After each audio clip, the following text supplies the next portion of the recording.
আজকে আমরা কিছু অঙ্ক করব। তো তোমাদের আগের ক্লাসে আমরা যে অঙ্কগুলো দেখিয়েছিলাম সেগুলো ছিল আণবিক সংকেত, স্থূল সংকেত সংক্রান্ত।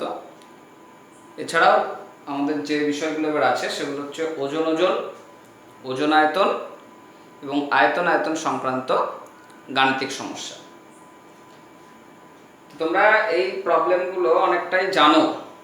তোমরা দেখবে ক্লাস 10-এ তোমাদের যে রাসায়নিক গণনা বলে যে চ্যাপ্টারটা ছিল, সেই চ্যাপ্টারের যে অঙ্কগুলো, সেই অঙ্কগুলো সবই কিন্তু এই ওজন সংক্রান্ত এবং ওজন আয়তন সংক্রান্ত ক্লাস 10-এ দেওয়া ছিল। এখানে তোমাদের আরেকটু বাড়বে, সেটা হচ্ছে আয়তন আয়তন সংক্রান্ত অঙ্ক।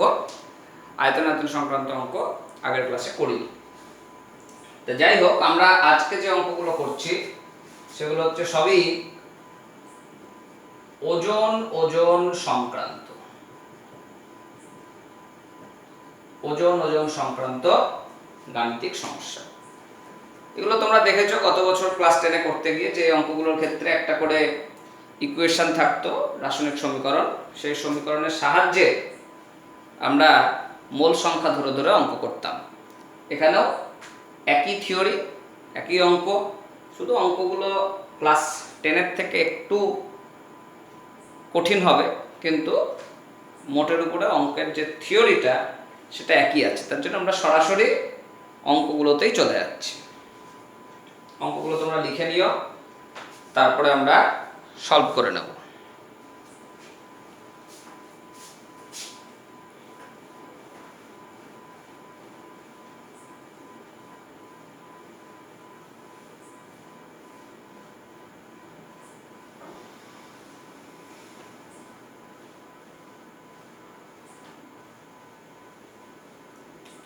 তো দেখো, প্রথম অঙ্কটা কি বলছে যে 1 গ্রাম ম্যাগনেসিয়াম এবং 1 গ্রাম সালফারের বিক্রিয়ায় কত গ্রাম ম্যাগনেসিয়াম সালফাইড উৎপন্ন হবে।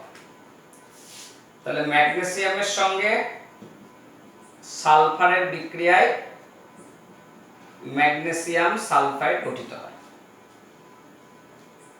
তাহলে আমরা এখানে দেখছি কি, এটা সমিত সমীকরণ। তাহলে 1 মোল ম্যাগনেসিয়ামের সঙ্গে 1 মোল সালফারের বিক্রিয়ায় 1 মোল ম্যাগনেসিয়াম সালফাইড উৎপন্ন হয়। তাহলে এখন 1 মোল ম্যাগনেসিয়ামের ভর কত? 24। 1 মোল সালফারের ভর কত? 32।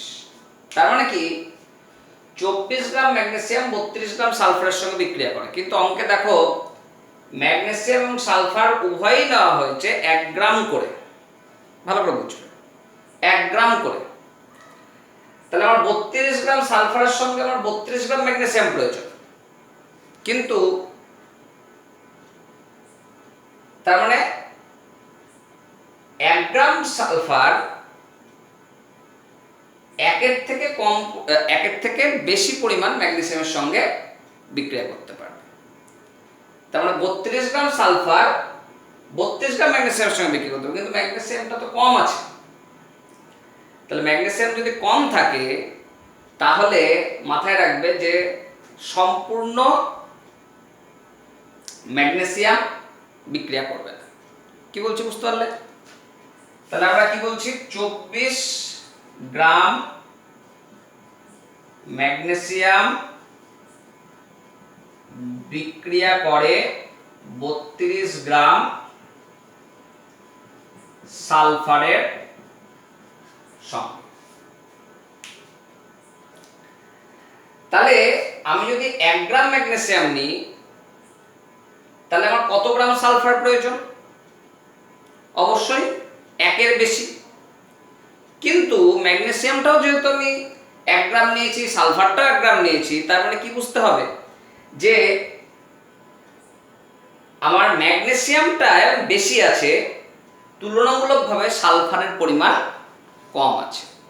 অর্থাৎ ম্যাগনেসিয়ামটা সম্পূর্ণ বিক্রিয়া করবে, কিন্তু সালফার সম্পূর্ণ বিক্রিয়া করতে পারবে না, কিছুটা অবশেষ থেকে যাবে। কারণটা কি বুঝতে পারছো তো?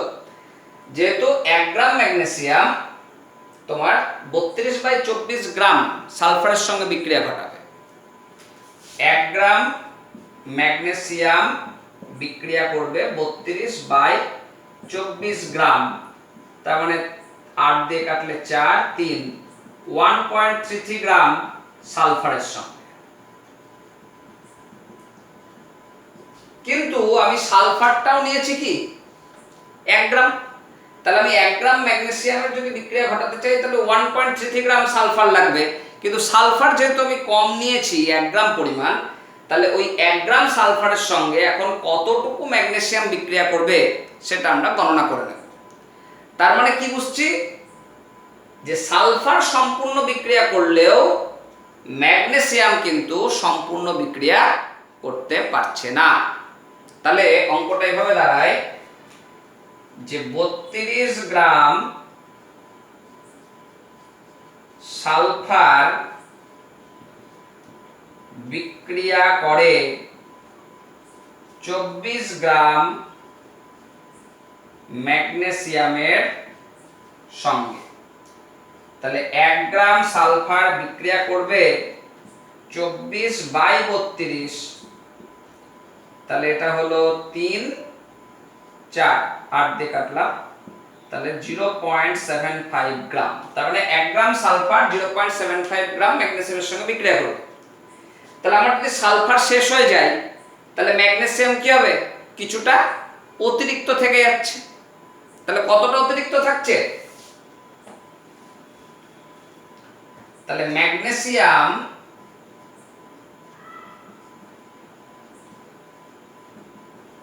অতিরিক্ত বা অবিকৃত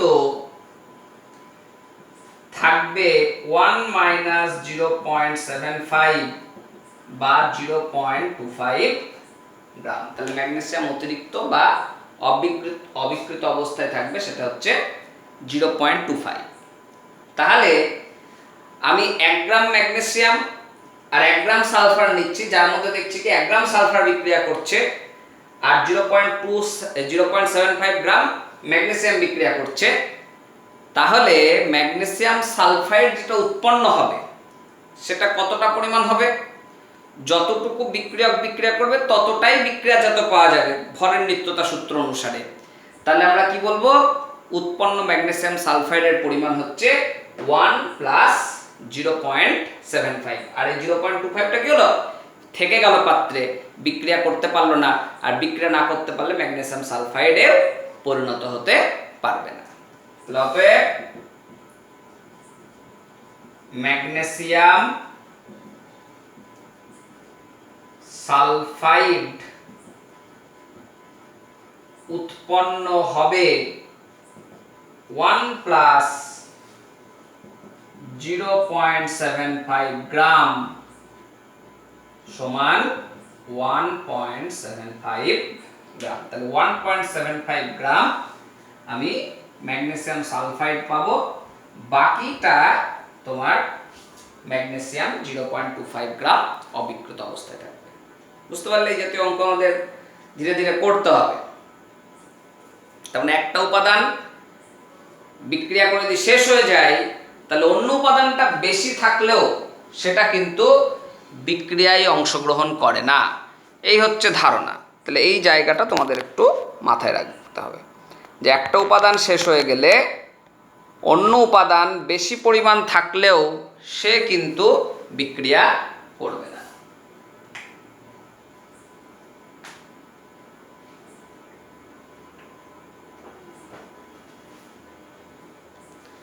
বেশ, আমরা এবার চলে আসি দ্বিতীয় অঙ্কটায়।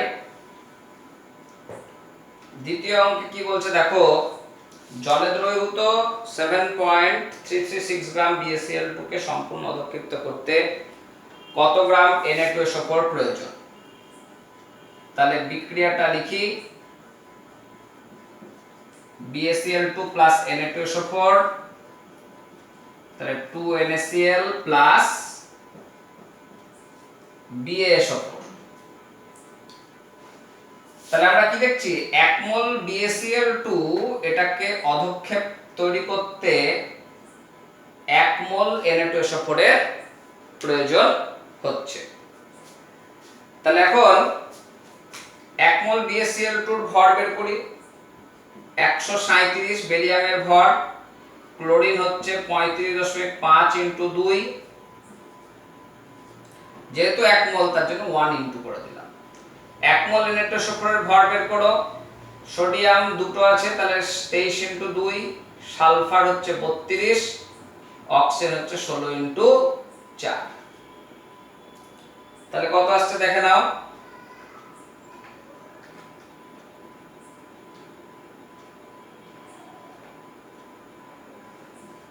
208, আর এধারে কত হচ্ছে 46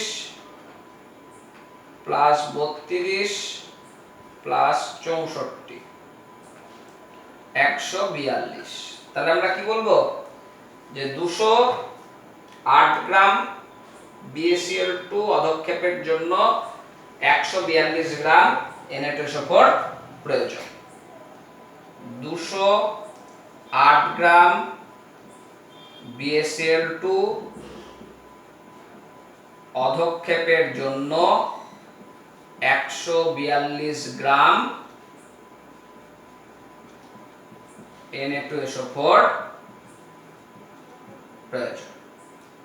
তাহলে এখানে আছে 7.336 গ্রাম BaCl2, তাহলে এটা লাগবে কত 142 বাই 208 ইনটু 7.336।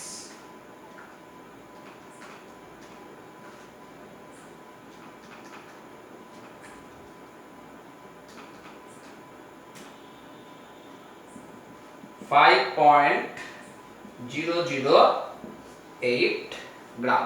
তাহলে 7.336 গ্রাম BaCl2 অধক্ষেপের জন্য আমার Na2SO4 প্রয়োজন হচ্ছে 5.008 গ্রাম।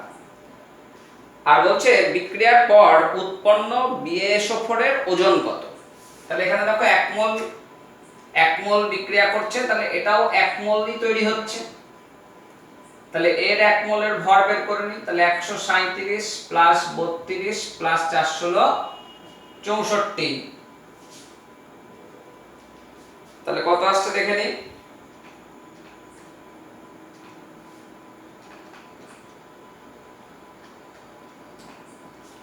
233।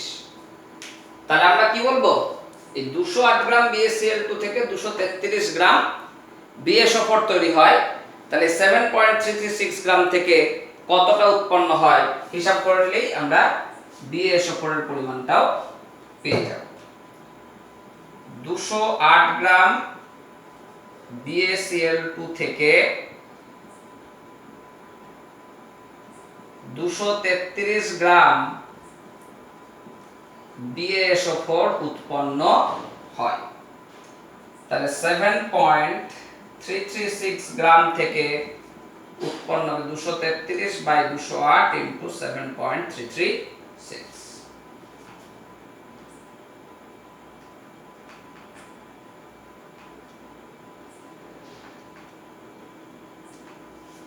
তাহলে হয়ে গেল 8.217 গ্রাম। অতএব BaSO4 এর পরিমাণ 8.217 গ্রাম। নেক্সট আমরা চলে আসছি 3 নম্বর অঙ্কটায়। অঙ্কগুলো একটু দেখবে, বইয়ে কিছু উদাহরণের অঙ্ক করা আছে সেগুলো দেখবে, আমি কিছু করিয়ে দিচ্ছি এক্সারসাইজের অঙ্কগুলো, তাহলে একটা ধারণা তৈরি হয়ে যাবে। দেখো বলছে KNO3 এর নমুনা 75% বিশুদ্ধ। এই নমুনার 50 গ্রাম থেকে কত গ্রাম HNO3 পাওয়া যায়। এটা দেখো ক্লাস 10 এ তোমাদের একটা বিক্রিয়া ছিল যে পটাশিয়াম নাইট্রেট থেকে নাইট্রিক অ্যাসিড প্রস্তুতির বিক্রিয়া।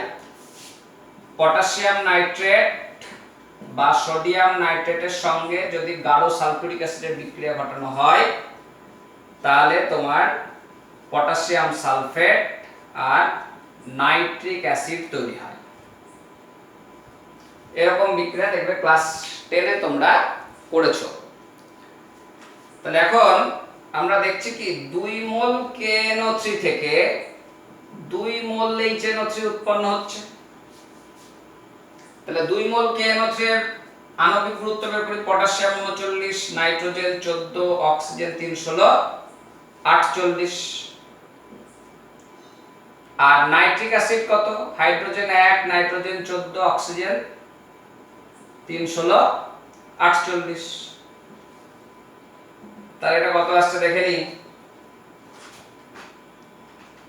39 প্লাস 14 প্লাস 48 ইন্টু 2, 202।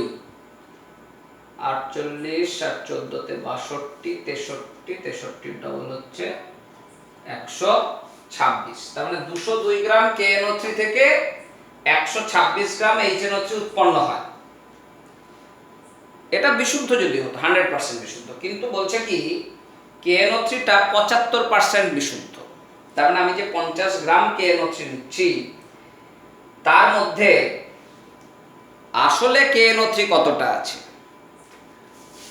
এটা আগে হিসাব করি। তাহলে 50 গ্রাম অবিশুদ্ধ KNO3 তে বিশুদ্ধ KNO3 50 ইন্টু 75 বাই 100, 37.5 গ্রাম। তাহলে আমরা কি বলবো? 202 গ্রাম KNO3 থেকে HNO3 পাওয়া যায় 126 গ্রাম। তাহলে 37.5 গ্রাম থেকে পাওয়া যাবে 126 বাই 202 ইন্টু 37.5 গ্রাম।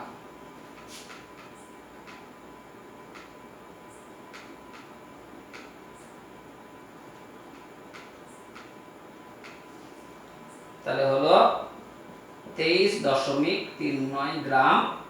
অতএব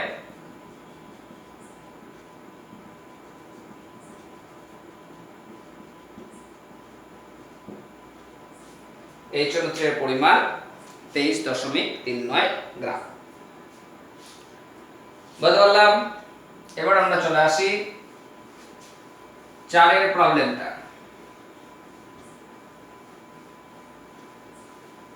তাকে বলছে একটি অবিশুদ্ধ সাধারণ লবণের 5 গ্রাম পরিমাণকে অতিরিক্ত HNO3 এর সঙ্গে বিক্রিয়া করালে 9.812 গ্রাম AgCl উৎপন্ন হয়। লবণের শতকরা বিশুদ্ধতা কত? তাহলে সাধারণ লবণ মানে NaCl, তার সঙ্গে AgNO3 এর বিক্রিয়া হচ্ছে, তাহলে তৈরি হচ্ছে AgCl প্লাস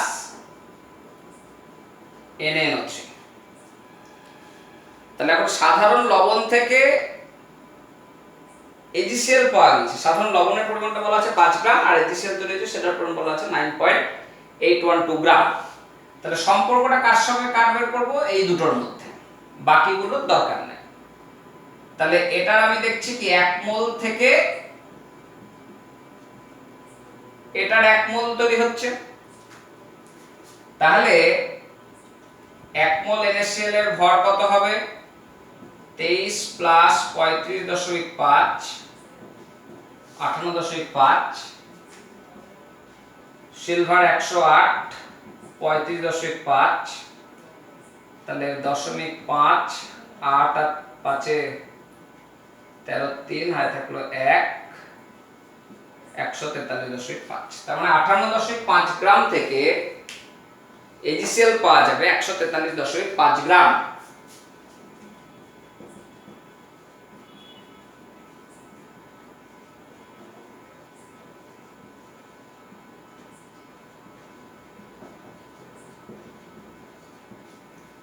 (143.5 গ্রাম। তাহলে এখন আমার এই সাধারণ লবণটা নেওয়া হয়েছে কতটুকু? 5 গ্রাম পরিমাণ।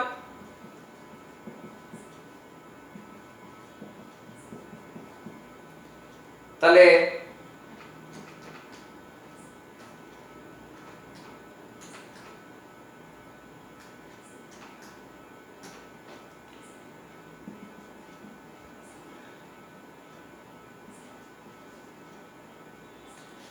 দেখো আমার 5 গ্রাম যদি বিশুদ্ধ NaCl নিতাম তাহলে 12.26 গ্রাম AgCl আসতো, কিন্তু তা তো আসেনি। এসেছে 9.812 গ্রাম। তার মানে কি, আমরা যে NaCl-টা ব্যবহার করছি সেই NaCl-টা সম্পূর্ণ বিশুদ্ধ নয়, তার মধ্যে কিছু অশুদ্ধি মিশে আছে।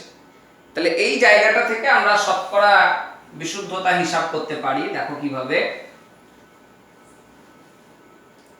তাহলে আমরা বলবো 12.264 গ্রাম AgCl উৎপন্ন হলে লবণের বিশুদ্ধতা 100% হতো। যদি এত গ্রাম আমি AgCl পেতাম তাহলে লবণটা 100% বিশুদ্ধ হতো, কিন্তু 9.812 গ্রাম আমি পেয়েছি, তাহলে লবণের বিশুদ্ধতা কত হবে? 100/12.264 ইন্টু 9.812%। তাহলে 100 ইন্টু 9.812 ডিভাইড 12.264, তাহলে আসছে অ্যাপ্রক্স 80%। তাহলে আমরা যে NaCl-টা নিয়েছি সেই NaCl-টা 80% বিশুদ্ধ। অতএব NaCl 80% বিশুদ্ধ। পরের অঙ্কটা দেখো।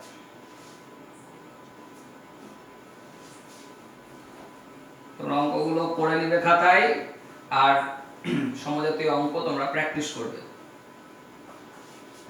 বিশেষ করে পুরনো অঙ্ক মাথায় রাখবে। পুরনো অঙ্কগুলো দেখবে, অনেক অঙ্ক আমরা করছি। চ্যাপ্টারটা সত্যি একটু বড় চ্যাপ্টার, মার্কস কম হলেও চ্যাপ্টারটা কিন্তু খুব বড়। অন্যান্য চ্যাপ্টার দেখবে 10 দিনেই এক একটা করে চ্যাপ্টার শেষ হয়ে যাবে, 3-4টে ক্লাসে। কিন্তু এই চ্যাপ্টারটা না আছে 3 নম্বর, কিন্তু ক্লাস লাগবে 15টা। এমনিতেও আমরা এগুলো দেখি ব্যাচে 1 মাস ধরে চলে। তো যাই হোক, আমরা পরের অঙ্কটা চলে আসি। বলছে 27 ডিগ্রি সেলসিয়াস উষ্ণতা এবং 760 mm চাপে 1 লিটার CO2 পেতে কত গ্রাম CaCO3 প্রয়োজন? তাহলে এই যে 27 ডিগ্রি 760 mm চাপে 1 লিটার CO2, এইটার STP তে আয়তন কত সেটা আমরা আগে হিসাব করে নিই, কারণ এইসব অঙ্ক করতে গেলে সবসময় প্রমাণ অবস্থাটা লাগবে। তাহলে আমাদের প্রমাণ অবস্থায় যাওয়ার ফর্মুলা হচ্ছে P1 V1/T1 = P2 V2/T2। তাহলে 760, এটা 1 লিটার, উষ্ণতা 27 ডিগ্রি মানে হচ্ছে 300 কেলভিন। P2 ও 760, এক বায়ুমণ্ডলীয় চাপ। V2 টা হিসাব করব 273। তাহলে V2 হচ্ছে 273/300,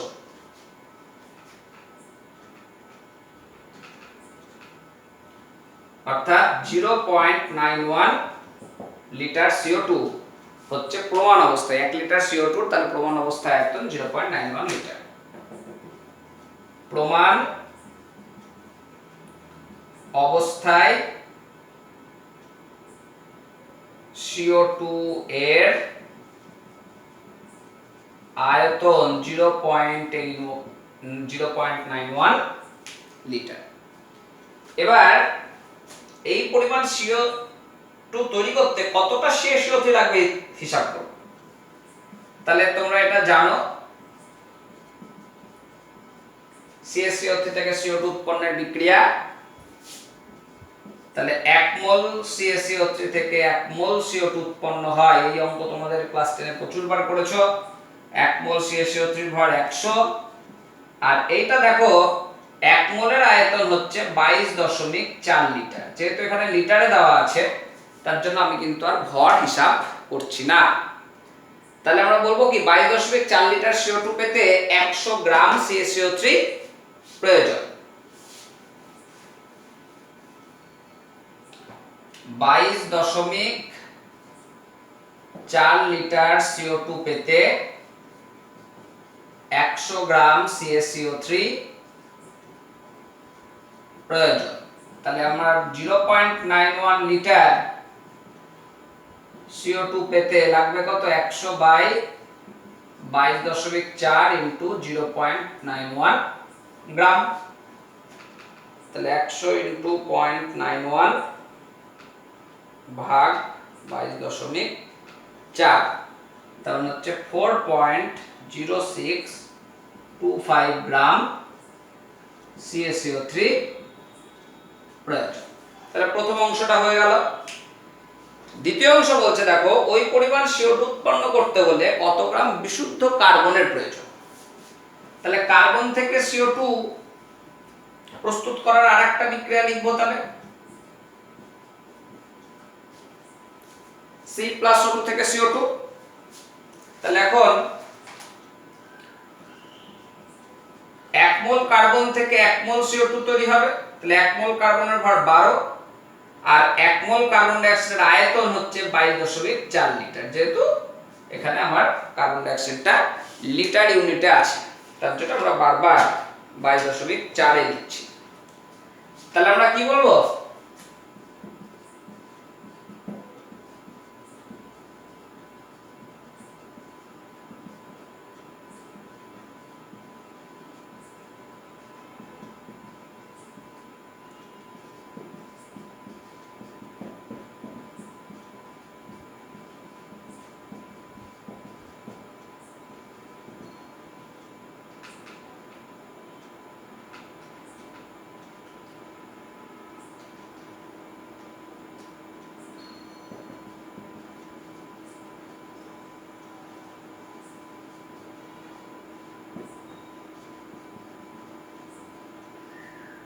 তাহলে আমরা দুটো অংশেরই উত্তর বের করে ফেললাম। তাহলে CaCO3 কতটা লাগবে সেটা হিসাব করলাম এবং কার্বন কতটা পরিমাণ লাগছে সেটাও আমরা গণনা করে পেয়ে গেলাম। দেখে নাও 6 এর অঙ্কটা, ভালো অঙ্ক। বলছে HNO3 এর একটি দ্রবণে 75% HNO3 আছে। 75% HNO3 এই কথাটার অর্থ হচ্ছে 100 ml HNO3 দ্রবণে HNO3 আছে 75 গ্রাম।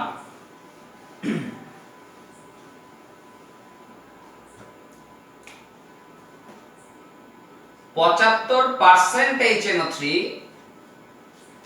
এটার অর্থ হচ্ছে 100 সিসি দ্রবণে, নাইট্রিক অ্যাসিডের দ্রবণে 75 গ্রাম HNO3 আছে। আসলে দ্রবণটা কি করে হয় তোমরা জানো, গত বছর নাইট্রিক অ্যাসিড পড়েছো যে নাইট্রোজেন ডাইঅক্সাইড গ্যাস থেকে নাইট্রোজেন ট্রাইঅক্সাইড হচ্ছে, তাকে জলের মধ্যে দিয়ে দেওয়া হচ্ছে, দিয়ে তোমার নাইট্রিক অ্যাসিড পাওয়া যাচ্ছে। তাহলে এই যে জল থেকে যাচ্ছে, সেই জন্য জলটা থেকে যাওয়ার জন্য কি হচ্ছে, ওই আমরা দ্রবণের একটা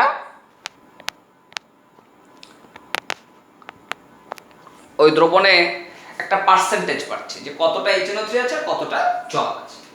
তাহলে 75% এর অর্থ 100 সিসি দ্রবণে HNO3 দ্রবণে HNO3 আছে 75 গ্রাম। আর এখানে আরেকটা কথা বলেছে দেখো, অ্যাসিডটির আপেক্ষিক গুরুত্ব 1.46। আপেক্ষিক গুরুত্ব তোমরা জানো, ক্লাস 9 এ পড়েছিলে যে সমায়তন যে কোনো বস্তুর ভর বাই 4 ডিগ্রি সেলসিয়াস উষ্ণতায় সমায়তন জলের ভর। তাহলে আপেক্ষিক গুরুত্ব 1.46 মানে এই HNO3 দ্রবণটা 100 সিসি HNO3 দ্রবণটা জলের 1.46 গুণ ভারী। তাহলে আমরা বলতে পারি কি 100 সিসি HNO3 দ্রবণের ভর 100 ইন্টু 1.46 গ্রাম বা 146 গ্রাম। তাহলে আমরা ঘুরিয়ে ফিরিয়ে বলতে পারি কি 146 গ্রাম HNO3 দ্রবণে HNO3 আছে 75 গ্রাম। 146 গ্রাম HNO3 দ্রবণে HNO3 আছে 75 গ্রাম। এটুকু আমরা জানলাম। এবার দেখো বলছে 5 গ্রাম কিউপ্রিক অক্সাইডকে দ্রবীভূত করতে ওই অ্যাসিডটির কত গ্রাম লাগে। তাহলে কিউপ্রিক অক্সাইড সংকেত হচ্ছে CuO, তার সঙ্গে আমি বিক্রিয়া করছি HNO3 এর, তৈরি হবে কি CuNO3(2) প্লাস H2O। তাহলে আমরা কি দেখছি, 1 মোল CuO দ্রবীভূত করতে 2 মোল HNO3 প্রয়োজন।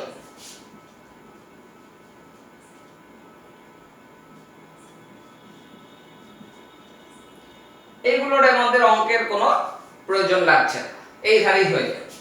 তাহলে 1 মোল CuO, কপারের পারমাণবিক গুরুত্ব হচ্ছে 63.5, অক্সিজেন হচ্ছে 16, 1 মোল আছে তার জন্য 1 ইনটু 2 মোল HNO3, HNO3 একবার দেখালাম করে 63 হয়, তাহলে এটা হয়ে গেল 79.5 আর এটা হচ্ছে 126। তাহলে আমরা কি বলবো যে 79.5 গ্রাম CuO দ্রবীভূত করতে 126 গ্রাম HNO3 প্রয়োজন।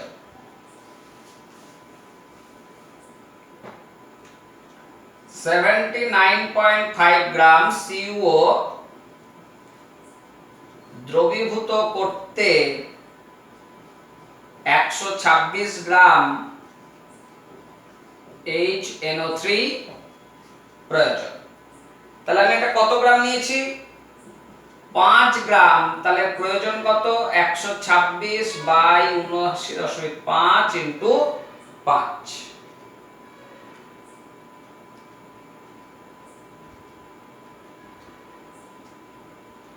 তাহলে হয়ে গেল 7.924 গ্রাম। তাহলে 7.924 গ্রাম আমার HNO3 প্রয়োজন। কিন্তু দেখো এইখানে আমরা কি পেয়েছি, 146 গ্রাম দ্রবণের মধ্যে 75 গ্রাম HNO3 আছে। তাহলে এই 7.924 গ্রাম যে HNO3 আমার প্রয়োজন, সেটা তাহলে কত গ্রাম HNO3 দ্রবণে আছে সেটা আমরা এখান থেকে হিসাব করে বলতে পারি। দেখো তাহলে কি বলবো, 75 গ্রাম HNO3 আছে 146 গ্রাম HNO3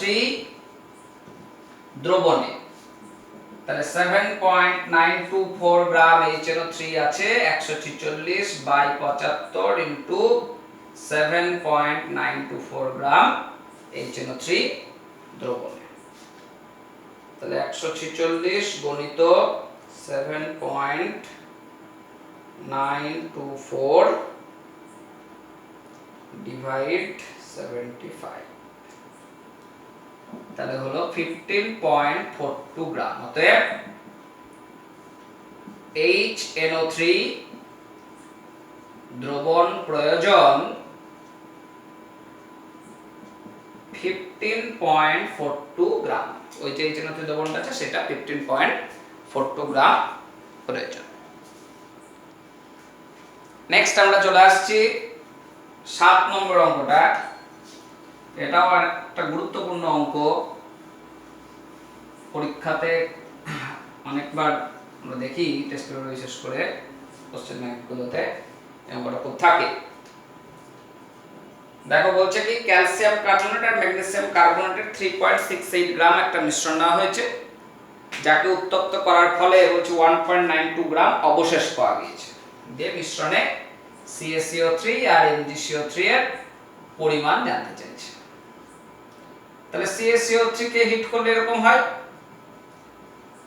আর MgCO3 কে যদি হিট করা হয় তাহলে এরকম হয়। তাহলে এই দুটো বিক্রিয়াকে যদি যোগ করা হয়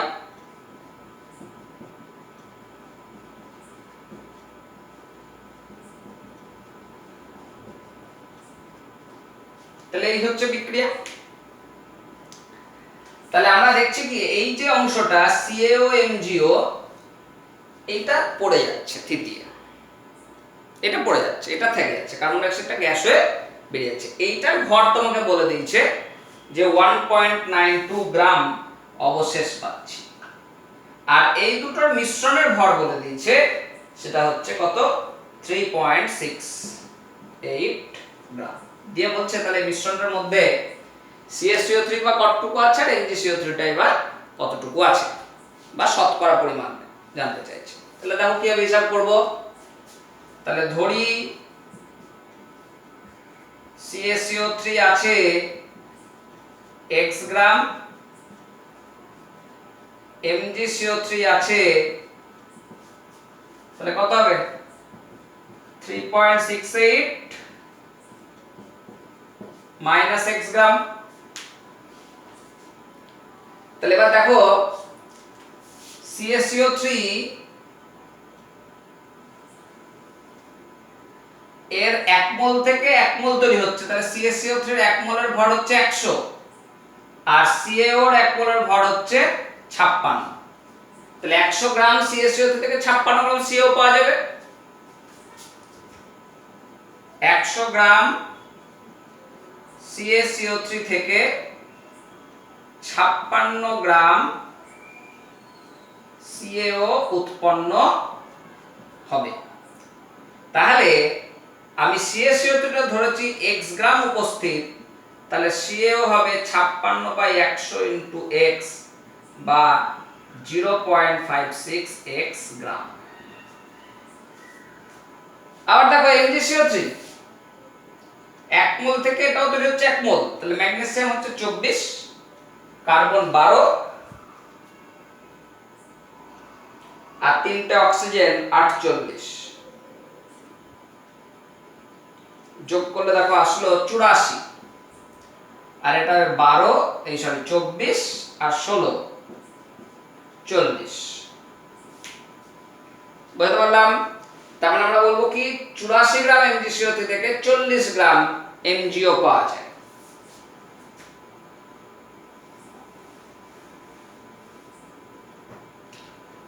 চুরাশি গ্রাম MgCO3 থেকে 40 গ্রাম MgO উৎপন্ন হয়। তাহলে এখন MgCO3 টা কতটুকু ছিল 3.68 মাইনাস x গ্রাম, তাহলে সেখান থেকে কতটা পাবো 40/84 ইনটু 3.68 মাইনাস x গ্রাম MgCO3 উৎপন্ন হচ্ছে। তাহলে দেখো এই CaCO3 থেকে CaO আর MgCO3 থেকে MgO এই দুটোই অবশেষ হিসেবে আছে, এই দুটোর মিলিত ভর হচ্ছে 1.92।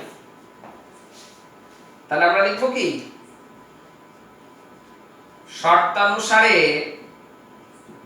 0.56x plus 40 into 3.68 minus x by 84 সমান 1.92।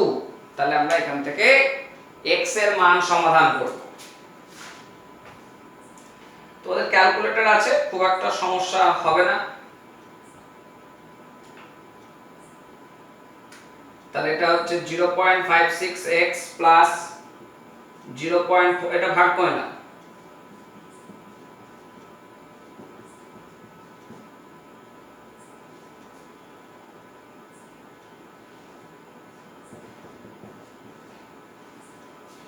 এবার x এর মান গণনা করব।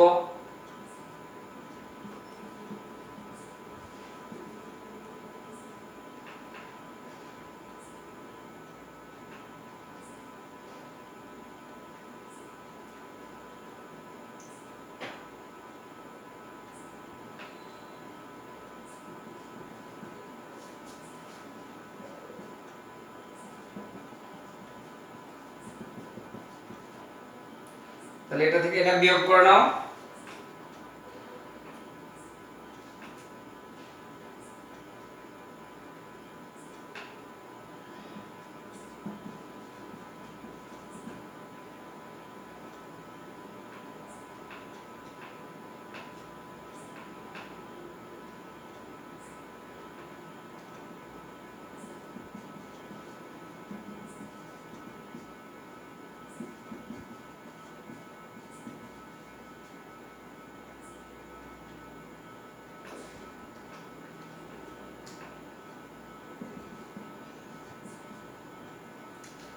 তাহলে আমরা CaCO3 টা পেয়ে গেলাম 2.001, এই 2.011।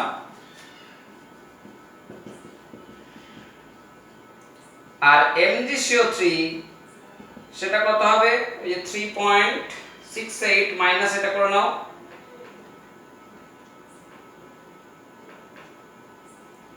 1.668 গ্রাম। এবার ও এখানে তোমাকে জানতে চাইছে এর শতকরা পরিমাণ, তাহলে শতকরা বের করে নাও। তাহলে CaCO3 এর শতকরা কত হবে? CaCO3 এর ভর বাই মোট ভর ইনটু 100%, 100 শতকরা যেহেতু লিখেছি, তাহলে 2.011 ইনটু 100 ডিভাইড 3.68, তাহলে হলো 54.64।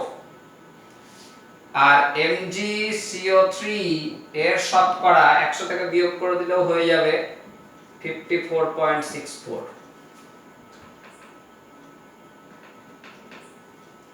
তাহলে হয়ে গেল 45.35।